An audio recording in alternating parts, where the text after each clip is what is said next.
Hello दोस्तों, स्वागत है आप सब लोगों का मेरे इस यूट्यूब चैनल पर। आज की इस वीडियो में मैं आपको बताने जा रहा हूँ एक लोवर की सही सिलाई क्या होनी चाहिए, कारीगर को कौन सी सिलाई देनी चाहिए। देखो भाई दोस्त, मैंने पिछली वीडियो में बताया था कि एक मालिक कारीगर से भिड़ गया इसी बात पे कि 3 रुपए 4 रुपए कम कर दे, और वो जो कारीगर चले गए उसके बाद उसका कारखाना बंद हो गया। उसके बाद बहुत सारे लोगों के कमेंट आए, आप देख सकते हैं स्क्रीन में। एक भाई ने ये जवाब दिया, दूसरे ने दिया, तो बहुत सारे लोगों ने मेरे से जानना चाहा कि एक्चुअली लोवर की सही कारीगरी क्या होनी चाहिए, यानी कि आप कितने रुपए में सिलवाते हो। डायरेक्टली उन लोगों ने मेरे से पूछा है कि भाई तुम कितने में सिलवाते हो। देखो भाई, मेरा कॉन्सेप्ट अलग है। मैं नॉर्मल मार्केट के लिए भी काम करता हूँ, एक ब्रांड के लिए भी काम करता हूँ, और शोरूम पीस के लिए भी काम करता हूँ। आप लोगों को समझना होगा कि हमारा माल कहाँ बिकता है। अगर मैं आपको समझाना चाहूँ तो सबसे पहले हमारा माल बिकता है रेडी पे, जिसको ठेले वगैरह बोलते हैं। उसके बाद आ जाता है बाजारों में, बाजारों में थोड़ी ज्यादा कीमत मिल जाती है। उसके बाद ये बिकता है नॉर्मल दुकानों पे। उसके बाद आ जाता है एक शोरूम टाइप पे, और उसके बाद आ जाता है लास्ट में ब्रांड की तरह ऑनलाइन वगैरह बिक जाता है। इनमें 5 नाम मैंने आपको दिए हैं, पांचों में ही अगर आप देखेंगे तो कीमत अलग अलग होगी। यानी कि आप समझ सकते हैं, रेडी वाला जब आवाज लगाता है वो बोलता है 100 रुपए 100 रुपए 100 रुपए, और उसके बाद बाजार में आप जाते हैं तो दो छाटो छाटो छाटो, 150 के दो 150 के दो। और उसके बाद जब दुकानों पे जाते हैं, आइए भाई कौन सा लेना, ये तो ये 150 रुपए का। उसके बाद जब शोरूम पे जाते हैं वो कहता है भाई ट्राई करके देखो, ट्राई करके देगा वही चीज को, वो 300 रुपए में देगा। उसके बाद जब हम ब्रांड की बात कर रहा हूँ, एक लोगो लगा के कुछ यूनिक पीस और यूनिक पैकिंग करके देते हैं, तो वो जो है नेट पे 500 रुपए तक का बिक जाता है। तो इस तरीके से 100 रुपए से स्टार्ट होता है, कि 100 रुपए का, और छाटो छाटो से स्टार्ट होता है। और ये देखिए कहाँ तक जाता है, कपड़ा वही रहता है, थोड़ा थोड़ा फर्क आता है। उसके साथ साथ मैं आपको एग्जाम्पल के द्वारा बता दूं कि सही कारीगरी कैसे रहने वाली होती है। जब हमें पता होता है कि कस्टमर जो है, जो हमारे से माल खरीद रहा है, वो 150 रुपए के दो बेचेगा, तो हमें उसी हिसाब से उसकी सिलाई रखनी पड़ती है, उसी हिसाब से उसका सारा सिस्टम रखना पड़ता है। तो इसमें क्या होता है, जब हम हल्का कपड़ा रखते हैं तो सिलाई को कारीगर को भी स्पीड मिलती है। जैसे कि मैं बात कर लेता हूँ फोर वे में 5-6 क्वालिटी आती है। फोर वे 120 220 जीएसएम भी आता है, 240 जीएसएम भी आता है, 260 जीएसएम भी आता है, 280 जीएसएम भी आता है, और उसके बाद ताइवान भी आता है। ताइवान के बाद इम्पोर्टेड ताइवान भी आता है। तो इस तरीके से वैरायटी है। जब कारीगर सीने बैठता है तो नॉर्मल जो कम जीएसएम वाला है उसको तेजी से सी देता है। तो इसका मतलब हम जब वहां भी समझ जाते हैं कि ज्यादा सिया जा रहा है, तेजी से सिया जा रहा है, तो वहां पे भी हम कारीगर को बोलते हैं कि भाई इसकी कारीगरी इतने रुपए रहने वाली, यानी कि उसके वहां पे रेट अलग होते हैं। उसके बाद जहां वो 260 जीएसएम सीता तो उसको सीने में बहुत दिक्कत आती है, वो पूरे दिन मेहनत करने के बाद भी 50 पीस नहीं सी पाता। जहां उसने जो कम जीएसएम वाला बहुत ज्यादा सी दिया, तो इस बात पे भी डिपेंड करता है। और कुछ लोग इसी से ही, मैंने एक कमेंट आप नीचे देख लीजिए, एक भाई 24 रुपए में सिलवा रहा है।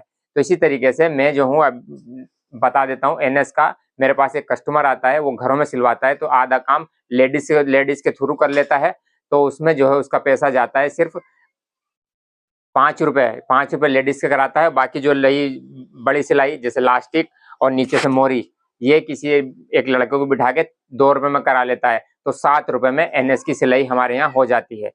ठीक है, लेकिन ये माल उन्हीं लोगों के लिए बना रहा है, वो आदमी उन्हीं लोगों को बना रहा है कि भाई छाटो 150 में 200 में दो, ये उन्हीं लोगों के लिए। उसके बाद आ जाता है दुकानदार या शोरूम पीस, उनके लिए तसल्ली से बनता है। हम जैसे कारीगर अच्छी मेहनत के साथ बैठ के आराम से बनाते हैं, तो उसमें मजदूरी चली जाती है 19 रुपए तक, 17-19 रुपए चली जाती है। उसके बाद वही चीज जब हम शोरूम के लिए बनाते हैं, उसमें सारी चीज हर कोई मैचिंग करा के देते हैं, प्रॉपर साइज भी रखना पड़ता है। और हाँ, एक चीज और बता दूं, ये जो मैंने जो पहले दो चीजें बताई हैं, रेडी और पटरी, उनका साइज ही पूरा नहीं होता, यानी कि सिलाई ऑटोमेटिकली कम लगेगी। जहाँ सिलाई का अगर ये साइज, इसका साइज हम कंपेयर करें तो दोनों का अलग होगा। जिसमें साइज छोटा होगा वो ज्यादा सिया जाएगा, डेफिनेट सी बात है। इसमें हमें कोई बड़ी बात नहीं, आप एकदम समझ सकते हैं। छोटा साइज होता है इसलिए वो स्पीड भी मिल जाती है, तो उनकी दिहाड़ी वहीं पे रहती है। तो इसलिए मैं कह रहा हूँ, जो भी कारीगर है उसको वहां पे भी देखना पड़ता है। तो जो शोरूम पीस होता है उसको बिल्कुल तसल्ली से सिया जाता है, एक टाके की सिलाई चेक की जाती है, क्योंकि जब भी आदमी जाएगा तो वहां लाइट के थ्रू, इस लाइट में शोरूम पे बहुत अच्छे से ऐसे फिनिशिंग हर जगह उठा के देखेगा, कहीं से कोई सिले का धागा रह तो नहीं गया। बाकी उसमें जो था, पहले वाले में जो रेली वाला है या पटरी वाला है, उसमें कोई नहीं देखा जाता। उनको ये नहीं पता कि सिलाई क्या होती है, कितना बड़ा सिलाई का धागा है या नहीं है। इसमें धागे में भी फर्क होता है, डबल प्लाई भी आता है और ट्रिपल प्लाई भी आता है। उसमें 2 प्लाई यूज कर लिया जाता है और एकदम से ही बेच दिया जाता है, क्योंकि पता होता है कि ये बहुत सस्ता जाने वाला है। इसी तरीके से हमारा माल बिकता है। अभी मैं एनएस की बात कर रहा था, तो एनएस मेरे यहाँ कुछ लोग 90 रुपए में बेचते हैं। ठीक है, वही एनएस दूसरा भाई है जो बिल्कुल अच्छे से पैकिंग करता है और अच्छी तरीके से करता है, बिल्कुल फिनिशिंग के साथ काम कराता है कारीगरों से, तो वो 115 रुपये का बेचता है। एक और भाई है उसी तरीके से उसमें काम करेगा, उसमें डिजाइन भी देगा, फिनिशिंग भी देगा, तो वो 120 रुपये 25 रुपये तक बेचता है। उसका साइज भी प्रॉपर होता है, उसको देखते के साथ ही लगता है कि हाँ किसी आदमी ने सिया है, मतलब फिनिशिंग के साथ सिया है, अच्छे कारीगर ने सिया है। और यहाँ पे ये बात भी जरूरी है, एक कारीगर होता है बिल्कुल कुछ नहीं पता, वो सीता चला जाता है, उसका धागा फिनिशिंग में आए नहीं आए उसको अपने दिहाड़ी निकाल लेता है। एक कारीगर बहुत तसल्ली के साथ और बहुत अच्छे तरीके से सीता है, तो इसलिए उसकी दिहाड़ी वहाँ पे ज़्यादा हो जाती है। तो मेरे पास अलग अलग क्वालिटी के लोग हैं, अलग अलग तरीके से मैं काम करता हूँ। मैं बिल्कुल फ्रेंकली आपको बता रहा हूँ, जो मेरे पास यहाँ बहुत सारे लोग स्टिकर लेने आते हैं, उनमें मेरे पास कुछ कस्टमर ऐसे भी हैं जिनके मैं सस्ते में कम का काम करता हूँ, और कुछ ऐसे भी हैं जो खुद कहते हैं कि भाई हमें तो ब्रांड, अपना लोगो, अपना सब चीज़ चाहिए, अपना टैग चाहिए, अपना स्टिकर चाहिए, उनके नाम का मैं बनाता हूँ, तो उनसे मैं 35 रुपये तक भी चार्ज करता हूँ। लेकिन 35 रुपये इस कपड़े का नहीं है, ताइवान कपड़ा होता है, हैवी कपड़ा होता है, जिसमें मेरे कारीगर की सिलाई भी स्पीड नहीं निकल पाती, उसमें हैवी होता है, सुई भी बहुत ज़्यादा कई बार टाप देने लगती है, उस टाइप की सिलाई के मैं 35 रुपये भी लेता हूँ।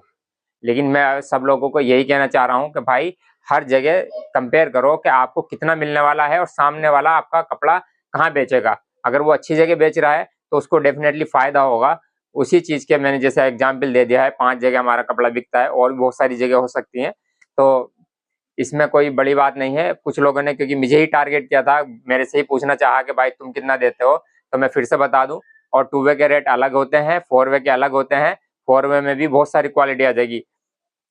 अगर 4 वे 220 जीएसएम का सिया जा रहा है तो 22 रुपये तक सिलाई है। अगर वहीं वो ताइवान है 300 जीएसएम, तो बहुत हैवी हो जाएगा, उसका सिलाई भी बहुत मुश्किल से करते हैं कारीगर, कारीगर भी थक जाता है, बोलता है कि यार ये कपड़ा बिल्कुल नहीं उसमें आ रहा है, सिलाई में आ रहा है। लेकिन कारीगर हमारा जो है बहुत अच्छे तरीके से ट्रेंड है, इसलिए मैं बोलता हूँ जो ट्रेंड इंसान है, जो अच्छा काम जानता है, उसको कीमत देनी पड़ेगी, और सामने वाले से आपको लेना भी आना चाहिए, आप आराम के साथ ले सकते हैं। तो ऐसी इन्फॉर्मेशन वीडियो के लिए जुड़े रहे मेरे चैनल के साथ साथ। Thank you so much.